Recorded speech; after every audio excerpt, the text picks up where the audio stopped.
ఇందిరమ్మ ఇండ్లు కట్టుకున్న వారికే తెలంగాణ ఆత్మగౌరవానికి ప్రతీక అన్నారు సీఎం రేవంత్ రెడ్డి. 10 ఏళ్లలో పేదల సొంతింటి కల నెరవేరలేదని చెప్పారు.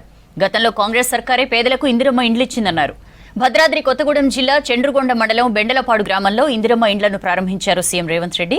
అక్కడే ఇందిరమ్మ ఇండ్ల పైలాన్ ఆవిష్కరించారు. తర్వాత దామరచర్ల బహిరంగ సభలో మంత్రులతో కలిసి పాల్గొన్నారు. పారదర్శకంగా అర్హులకు ఇందిరమ్మ ఇండ్లు ఇస్తున్నామని చెప్పారు. ఆనాటి మొట్టమొదటి తెలంగాణ ఉద్యమం ఈ ఖమ్మం జిల్లాలోనే పాల్వంచలోనే బీజము పడ్డది. 1969లో చైతన్యం కలిగిన ఖమ్మం జిల్లా ప్రజలు మా రాష్ట్రం మాకు కావాలి, మా నిధులు మాకు కావాలి, మా ఉద్యోగాలు మాకు కావాలి అని తెలంగాణ ప్రజలకు ఒక దిశను చూపించి ఈనాటి తెలంగాణ రాష్ట్ర సాధనలో ఖమ్మం జిల్లా యొక్క ప్రత్యేకతను చాటుకున్నారు.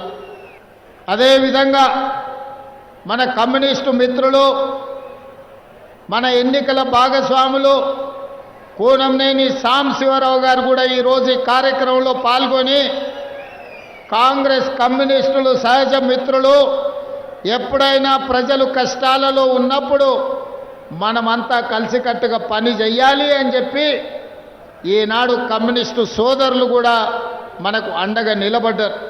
ఆనాడు పేదవాడి ఆత్మగౌరవాన్ని నిలబెట్టాలని శ్రీమతి ఇందిరాగాంధీ గారు రోటీ కప్డా ఔర్ మఖాన్ అని ఒక స్లోగన్ తీసుకొని పేదలకు పట్టెడు అన్నం పెట్టాలి, వాళ్లకు సొంత ఇల్లు ఉండాలి అని చెప్పి ఆనాడు శ్రీమతి ఇందిరాగాంధీ గారు కార్యక్రమాన్ని తీసుకున్నారు. వాళ్లకు పేదలకు ఆనాడు కట్టుకోవడానికి బట్టలు లేకపోతే వాళ్లకు సొంతంగా రాష్ట్ర ప్రభుత్వం నుంచి బట్టలు అందించాలి అని ఆనాడు శ్రీమతి ఇందిరాగాంధీ గారు నిర్ణయం తీసుకున్నారు. డాక్టర్ వైఎస్ రాజశేఖర రెడ్డి గారు ఇందిరమ్మ ఇండ్ల పథకాన్ని ప్రారంభించడమే కాదు, సాచ్యురేషన్ మోడ్లో ఇస్తామని, ప్రతి పేదవాడికి ఇల్లు లేని వాడికి సొంత ఇల్లు ఇస్తామని 10 సంవత్సరాలలో 25 లక్షల ఇళ్ళు తెలంగాణ రాష్ట్రంలో పేదలకు అందించి కాంగ్రెస్ పార్టీ ప్రతి సంవత్సరం 2.5 లక్షల ఇందిరమ్మ ఇండ్లు ఆనాడు ఇవ్వడం జరిగింది.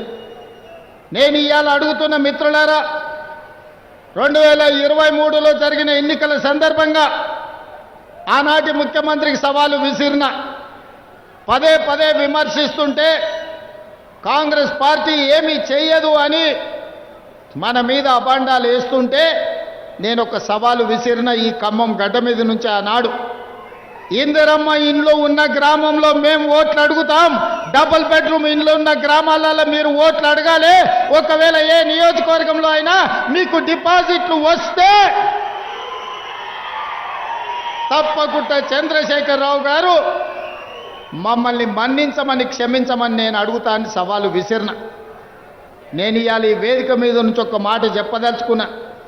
హనుమాన్ల గుడి లేని గ్రామం ఉండొచ్చు, హనుమాన్ల గుడి లేని గూడెం ఉండొచ్చు, కానీ ఇందిరమ్మ ఇండ్లు లేని గ్రామము, గూడెము, తండాలు లేవు అంటే ఇందిరమ్మ ఇండ్లు తండాలలో, గూడాలలో, మారుమూల పల్లెల్లో, రాజీవ్ స్వగృహ పేరు మీద పట్టణాల్లో పేదవాళ్లకు ఇండ్లు ఇచ్చే ఆత్మగౌరవాన్ని నిలబెట్టింది కాంగ్రెస్ పార్టీ అని చెప్పి నేను ఈ సందర్భంగా చెప్పదలుచుకున్నా. మీకు ధరని దయ్యంలాగా పట్టుకున్నది, ఈ దయ్యాన్ని పొలిమేరలు దాటించే వరకు తరమాలే, ఈ కొరివి దయ్యాన్ని పాతరెయ్యాలి అని అంటే భూభారతి తేవాలి అంటే ఒక రైతు బిడ్డ ఉండాలి అని పొంగులేటి సీనన్నను రెవెన్యూ మంత్రిగా పెట్టడమే కాదు, 20 నెలల తర్వాత ఇవాళ మీ ముందల ప్రకటిస్తున్న సీనన్నకి ఇచ్చిన శాఖలు సమర్థవంతంగా నిర్వహించి ఇవాళ పేదలకు న్యాయం జరిగింది. ఇవాళ జాతీయ స్థాయిలో ధరణిని బొందబెట్టిన భూభారతి పేద రైతులకు అందుబాటులో తెచ్చిన ఇవాళ 4.5 లక్షల మంది పేదలు సొంత ఇంటి కలను ఇవాళ నెరవేర్చిన. అక్కడ నాయకపోడు రమణమ్మ ఇంట్లోనే గృహప్రవేశానికి పోయినా. కొంతమంది నాయకులకు పేదరికం ఒక ఎక్స్కర్షన్ లాంటిది.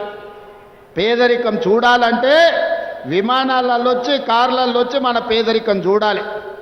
ఆది నారాయణ కావచ్చు, పొంగులేటి సీనన్న కావచ్చు, నేను కావచ్చు, ఈ గ్రామాలలో పేదరికం చూసి పేదవాళ్ళ కష్టాన్ని అర్థం చేసుకొని గ్రామ స్థాయి నుంచి ఇవాళ జాతీయ స్థాయి వరకు రాజకీయాలలో మేము సమస్యల మీద మాట్లాడుతున్నామంటే పేదరికం చూసినాం, పేదరికం ఉన్న దగ్గరనే పుట్టినాం, పేదరికం ఉన్న దగ్గరనే పెరిగినాం, పేదలతోని కలిసి మాట్లాడినాం, పేదలతోని కలిసి భోజనం చేసినాం. కాబట్టే పేదోడి కష్టం మాకు తెలుసు. మాకిది ఎక్స్కర్షన్ కాదు, మాకిది చదువు కాదు, ఇది మా జీవన విధానంలో ఒక భాగం పేదరికం అంటే.